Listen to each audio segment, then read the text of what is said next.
नमस्कार मंडळी, राम. तर हरितालिकेसाठी सगळ्यांना पानं मिळाली का 16-16?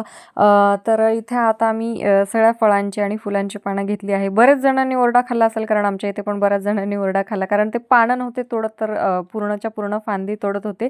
पण काही जणांनी मला मात्र फांद्या दिल्या, कारण त्यांनी तोडून आणल्या होत्या, आणि काही मलाच आंब्याचे वगैरे फांद्या तोडून दिलेल्या आहेत, कारण मला तोरण पण बनवायचं होतं आणि देवाला वाहण्यासाठी सुद्धा पाहिजे होते. तर मी घेतलेत, आणि इथे आता मस्तपैकी तोरण वगैरे बनवून झालेलं आहे आणि पूर्ण पूजेची तयारी पण झालेली आहे.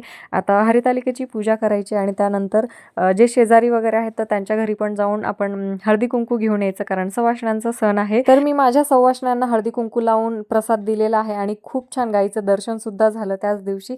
आणि आता त्यांच्या घरी जायची वेळ, तर त्यांच्या घरी जाऊन सुद्धा आम्ही हळदी कुंकू घेऊन आलेलो आहोत. आणि आता गणपतीचं डेकोरेशन म्हणजे उद्या गणपती बसणार, तर आज त्याचं डेकोरेशन झालंच पाहिजे. तर त्यासाठी ही तयारी. तुमची झाली का तयारी?